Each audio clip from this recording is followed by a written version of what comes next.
तो आज हम जिस मूवी को एक्सप्लेन करने वाले हैं, इस मूवी का नाम है हिंदुस्तानी 2। पर जैसा कि हम लोग देख सकते हैं कि इस मूवी का नाम है हिंदुस्तानी 2, यानी कि हिंदुस्तानी 1 भी रही होगी। तो मैं ज्यादा लंबी नहीं पर एक छोटी सी कहानी सुना देता हूँ हिंदुस्तानी 1 की, जिससे आपको हिंदुस्तानी 2 को समझने में थोड़ी बहुत हेल्प होगी। अब ऐसा नहीं कि हिंदुस्तानी 2 पूरी तरीके से हिंदुस्तानी 1 पर डिपेंडेड है, सिर्फ एक कैरेक्टर की बात है। तो देखो, हिंदुस्तानी 1 में कुछ ऐसा हुआ था कि एक आदमी जिसका नाम था सेनापति, वो एक देशभक्त था। उसने आजादी की लड़ाई भी लड़ी थी। फिर जब देश को आजादी मिल गई तो वो भी आम लोगों की तरह अपनी जिंदगी जीने लगा। और हमारे सेनापति के 2 बच्चे थे, एक लड़का और एक लड़की। पर सेनापति इतना ज्यादा ईमानदार था कि वो किसी को भी घूस नहीं खिलाना चाहता था, जिसकी वजह से उसके और उसके बच्चों के काफी काम अटक जाया करते थे। इसलिए सेनापति का जो बेटा था वो उनको छोड़कर चला जाता है कि मेरे बाप को तो ईमानदारी का भूत चढ़ चुका और इस देश में बिना रिश्वत के काम होता नहीं है। और सेनापति की जो बेटी थी वो भी एक हादसे में मारी जाती है। अब सेनापति की उम्र काफी ज्यादा थी, पर वो इस उम्र में लोगों को सुधारने का फैसला लेता है। पहले वो लोगों को समझाता है, पर लोग कहाँ मानने वाले थे। इसलिए हमारा सेनापति लोगों को मारना शुरू कर देता है, और वो जिसको भी मारता वहाँ पर वो एक लेटर लिखता और नीचे लिखता हिंदुस्तानी। इसलिए सेनापति को लोग हिंदुस्तानी के नाम से जानने लगे। और एक बार उसका बेटा भी ऐसे ही घूस ले रहा होता है, और जब ये बात हिंदुस्तानी को मालूम चलती है तो हिंदुस्तानी अपने बेटे को भी मार देता है। अब हिंदुस्तानी के पीछे काफी सारे पुलिस पड़ गई थी, इसलिए हिंदुस्तानी देश छोड़कर चला जाता है। ये मूवी बस यहीं तक थी, और अब हम आते हैं हिंदुस्तानी 2 पर। तो हिंदुस्तानी 2 की स्टार्टिंग में हमको 4 एनिमेटर दिखाए जाते हैं। इन चारों का ही यूट्यूब पर एक चैनल होता है जिस पर ये लोग एनिमेशन करते हैं। इनके चैनल का नाम होता है बार्किंग डॉग, और ये अपने चैनल के लिए ऐसी वीडियो बनाया करते थे जिसमें ये लोग समाज में होने वाली बुराई को दिखाया करते थे, पर एज अ फनी वे, जिसको हम लोग बोलते हैं पैरोडी वीडियो। इनको मालूम चलता है कि लोग कूड़े में भी स्कैम करते हैं। जो यहाँ का सफाई मिनिस्टर होता है वो शहर के इकट्ठा हुए कूड़े को भी बेच देता है। वो शहर के इकट्ठा होने वाले कूड़े को बेचकर खूब पैसे कमाता है। और जब इन चारों को ये बात मालूम चलती है तो ये चारों ही उसके ऊपर भी एक पैरोडी वीडियो बनाते हैं, और इनकी पैरोडी वीडियो काफी क्रिएटिव होती है। हमारे मेन कैरेक्टर का नाम होता है चित्रा, फिर आरती, फिर हरीश, फिर तंबेश। तो ऐसे एक दिन हमारा जो चित्रा है वो रोड से जा रहा होता है कि तभी वो क्या देखता है कि एक लड़की ने कॉलेज की छत से छलांग लगा दी। और चित्रा ये देखकर पूरी तरीके से घबरा गया था। लोग सिर्फ उस लड़की को देख रहे थे, पर चित्रा हमारा आगे बढ़कर देखता है कि उसकी जान बचाई जा सकती है कि नहीं, और वो तुरंत वहाँ पर एम्बुलेंस को कॉल करता है। तभी इस लड़की का भाई ऊपर से नीचे आता है और चिल्ला चिल्ला कर कहता है कि मेरी बहन को इस कॉलेज के प्रिंसिपल ने मारा। वो मेरे बहन को यहाँ के टीचर की पोस्ट नहीं दे रहा था। वो तभी मानता जब हम लोग उसको पैसे देते, और घूस ना देने की वजह से उसने मेरी दीदी के डॉक्यूमेंट्स को फर्जी बोलकर रद्द कर दिया, और इसीलिए मेरी दीदी ने यहाँ से छलांग लगा दी। और जब यहाँ पर पुलिस आती है तो हमारा जो चित्रा है वो पुलिस पर बहुत ही ज्यादा गुस्सा होता है कि अभी के अभी इस प्रिंसिपल को पकड़ के ले जाओ। पर पुलिस तो हम सभी को मालूम चाटू काटता करती है। वो यहाँ पर कहती है जब तक वो लड़की हमको नहीं बताएगी कि आखिर उसके साथ गलत किसने किया या फिर उससे रिश्वत किसने मांगी, तब तक हम किसी को भी नहीं पकड़ने वाले। पर चित्रा यहाँ पर शांत नहीं बैठने वाला था। वो इस टॉपिक के ऊपर एक पैरोडी वीडियो बनाता है कि तभी चित्रा को क्या मालूम चलता है कि वो जो लड़की थी जिसने छत से छलांग लगाई थी, वो लड़की यहाँ पर अब मर चुकी है। और चित्रा अपने दोस्तों के साथ अब पुलिस के खिलाफ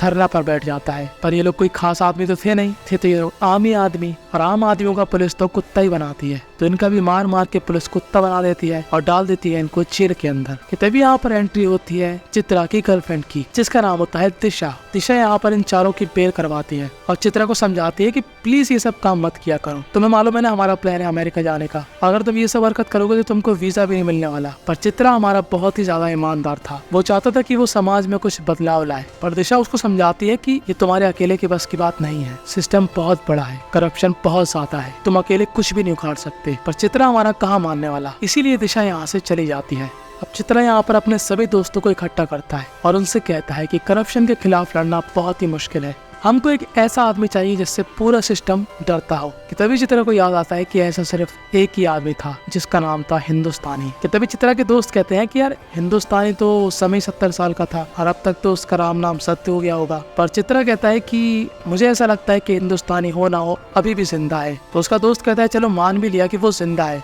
पर उसको ढूंढेंगे कैसे। तो चित्रा यहाँ पर कहता है कि हम लोग सोशल मीडिया पर हैशटैग रन करेंगे, कम बैक हिंदुस्तानी। तो क्या पता उसके पास तक ये खबर पहुंच जाए। तो अभी लोग अपनी पूरी कोशिश करते हैं कि hashtag come back Indian top पर आ जाए, और ऐसा होता भी है। वो सोशल मीडिया पर ट्रेंडिंग करने लगता है। और कुछ दिनों बाद चित्रा के पास एक फोन आता है जहाँ पर एक ताइवान का आदमी उनसे बात करता है और कहता है कि जिस आदमी को तुम लोग ढूंढ रहे हो वो आदमी ताइवान में ही रहता है। और ये बात सुनकर ये सभी लोग बहुत ही ज्यादा खुश होते हैं। और चित्रा और उसके दोस्त इस ताइवान वाले आदमी से कहते हैं कि तुम प्लीज हिंदुस्तानी को ये बात बताओ कि हिंदुस्तान में कितना करप्शन बढ़ चुका है, हमें आपकी जरूरत है। अब हमको दिखाया जाता है हमारा हिंदुस्तानी जो कि एक बहुत ही बड़ी पार्टी में आया था। इस पार्टी में एक बहुत ही बड़ा हिंदुस्तानी बिजनेसमैन एंजॉय कर रहा था। तभी यहाँ पर हिंदुस्तानी आकर इस आदमी को मार देता है, क्योंकि ये आदमी भी बहुत ही ज्यादा करप्ट था। अब जो ताइवान वाला आदमी था, जैसे चित्रा और उसके दोस्तों की बात हुई थी, वो आदमी यहाँ पर हिंदुस्तानी को ढूंढ निकालता है और उसको बताता है कि आखिर हिंदुस्तान में क्या चल रहा, करप्शन कितना ज्यादा बढ़ चुका है। तो हिंदुस्तानी यहाँ पर कहता है कि मुझको सब कुछ मालूम है, मुझे मत बताओ। और मुझे मालूम है कि पब्लिक यही चाहती है कि मैं फिर से इंडिया में वापस आ जाऊँ, तो पब्लिक के लिए मैं फिर से इंडिया आने वाला हूँ और जो भी लोग बेईमान है या फिर घूस लेते हैं उन सब का मैं कर दूंगा राम नाम सत्य है। अब जो हमारा ताइवान वाला आदमी था वो ये सारी खबर चित्रा और उसके दोस्तों को बताता है और ये लोग हो जाते हैं बहुत ही ज्यादा खुश कि फाइनली यहाँ पर हिंदुस्तानी आने वाला है और सब करप्ट लोगों की चाम उगने वाली है। पर जैसे ही हिंदुस्तानी इंडिया आता है, इसकी खबर सीबीआई को भी लग जाती है। अब हिंदुस्तानी 1 में जो पुलिस वाला था जो कि हिंदुस्तानी को पकड़ने की कोशिश कर रहा था, हिंदुस्तानी 2 के अंदर यानी कि इस वाली मूवी के अंदर उस आदमी का बेटा हिंदुस्तानी को पकड़ने की चाह में है। पर हिंदुस्तानी यहाँ पर पुलिस को चकमा देकर यहाँ से भाग जाता है और उसके बाद हिंदुस्तानी यहाँ पर पोस्ट करता है कि वो 7 बजे लाइव आने वाला है। अब हिंदुस्तानी का हिंदुस्तान में बहुत ही बड़ा रौला था, सब लोग इंतजार कर रहे थे कि जल्दी से 7 बजे और वो देखें कि आखिर हिंदुस्तानी क्या कहना चाहता है। अब शाम के 7 बज चुके थे और हिंदुस्तानी यहाँ पर आता है लाइव। हिंदुस्तानी यहाँ पर सभी लोगों से कहता है कि देखो, जितने भी करप्ट लोग इस वीडियो को देख रहे हैं, मैं उनसे रिक्वेस्ट कर रहा हूँ कि प्लीज सुधर जाओ, नहीं तो फिर मैं तुमको अपने तरीके से सुधारूंगा।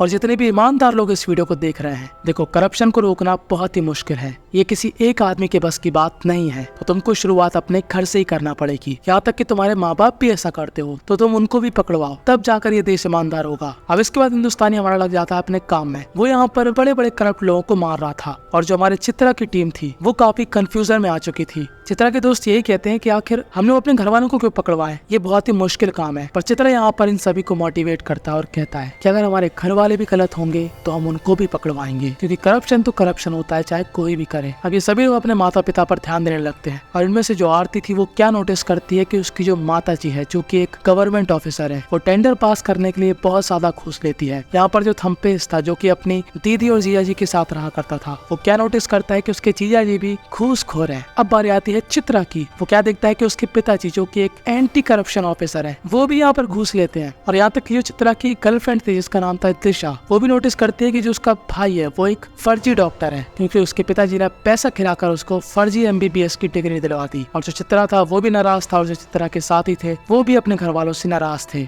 यहाँ तक कि जो आरती थी वो अपनी माता जी को घूस लेने की वजह से पुलिस में पकड़वा देती है। थम्पेश भी अपने जीजा जी को अरेस्ट करवा देता है, चित्रा भी अपने फादर को अरेस्ट करवा देता है। पर इस चीज का परिणाम इनके लिए काफी बुरा होता है, इनको इनके घर से निकाल दिया जाता है। चित्रा की माता कहती है, तू कैसा लड़का है, तूने अपने बाप को अरेस्ट करवा दिया। सेम कहानी होती है थम्पेश के साथ और आरती के साथ। तभी कुछ दिनों बाद चित्रा को क्या मालूम चलता है कि उसकी माँ ने सुसाइड कर लिया, क्योंकि चित्रा की माता जी को लोग भला बुरा बोल रहे थे कि तुम्हारा जो हस्बैंड है वो एक घूसखोर आदमी था। और चित्रा की माता जी ये सब ताने नहीं सह पाई और उन्होंने फांसी लगा ली। अब इन चारों की जिंदगी के एल लग चुके थे, क्योंकि इन चारों ने ही हिंदुस्तानी की बात मानी। अब ये चारों नहीं थे, काफी लोग थे जो कि ऐसा कर चुके थे सिर्फ हिंदुस्तानी के कहने पर, जिसकी वजह से उनके रिश्ते उनके परिवार के साथ टूट गए थे। अब इन चारों को ऐसा लगता है कि हिंदुस्तानी की बात सुनने की वजह से उनके साथ ये सब हुआ, हमें हिंदुस्तानी की बात सुनना ही नहीं चाहिए थी। तो ये सभी लोग डिसाइड करते हैं कि ये लोग मिलकर अब गो बैक हिंदुस्तानी का हैशटैग चलाएंगे और उसको ट्रेंडिंग पर लाएंगे। और ऐसा होता भी है,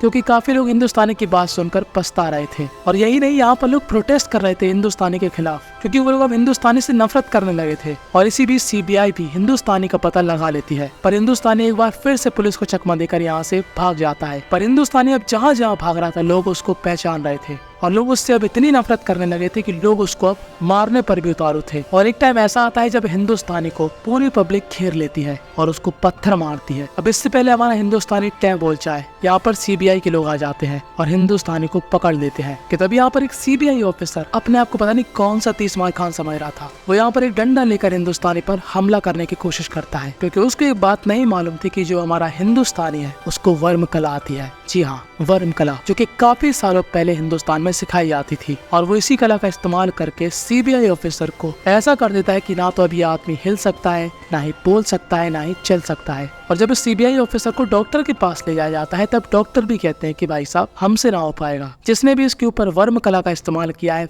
वही इसको सही कर पाएगा। अब इस सीबीआई ऑफिसर की फैमिली कोर्ट में जाती है क्योंकि इस समय हिंदुस्तानी भी कोर्ट में ही था जिसकी सुनवाई चल रही थी। पर हिंदुस्तानी यहाँ पर एक शर्त रखता है कि देखो मैं इस आदमी को ठीक कर दूंगा पर उसके बदले तुम सभी को मुझको छोड़ना पड़ेगा। तो कोर्ट यहाँ पर एग्री कर जाती है। पर हिंदुस्तानी को मालूम था कि ये सभी लोग उसके पीछे भूखे कुत्तों की तरह पड़े हैं, तो वो यहाँ पर कहता है कि मैं इस आदमी को दूर कहीं सुनसान जगह पर ले जाऊंगा और उसको ठीक कर दूंगा, जिसके बाद ये आदमी अपने आप गाड़ी चलाकर वापस आ जाएगा। तो हिंदुस्तानी कुछ ऐसा ही करता है, वो इस सीबीआई ऑफिसर को काफी दूर ले जाकर सही कर देता है और उसके बाद यहाँ से भाग जाता है। और बस यहीं पर ये मूवी थी एंड हो जाती है कि तभी हमको दिखाया जाता है कि हिंदुस्तानी 3 भी आ सकती है। खैर वो जब आएगी उसको एक्सप्लेन कर देंगे। फिलहाल आपको क्या लगता है, क्या आपके घर में भी ऐसे करप्ट लोग हैं? अगर तुम्हारे घर में कोई ऐसा है तो क्या तुम उसको पकड़वाओगे या फिर क्यों नहीं पकड़वाओगे, उसका रीजन भी तुम कमेंट में दे सकते हो। मुझे मालूम है कि डरपोक लोग इस वीडियो पर कमेंट नहीं करेंगे। देखो भाई मैं कोई हिंदुस्तानी तो हो नहीं जो मैं तुमको पकड़ लूंगा, मैं तो बस तुम्हारा ओपिनियन जानना चाहता हूँ। अगर इस वीडियो पर हो जाते हैं 50 कमेंट तो टेलीग्राम पर तुमको वो मिल जाएगा जो तुमको चाहिए है। समझने वाले समझ गए होंगे, जो ना समझे वो कमेंट में पूछ सकते हैं।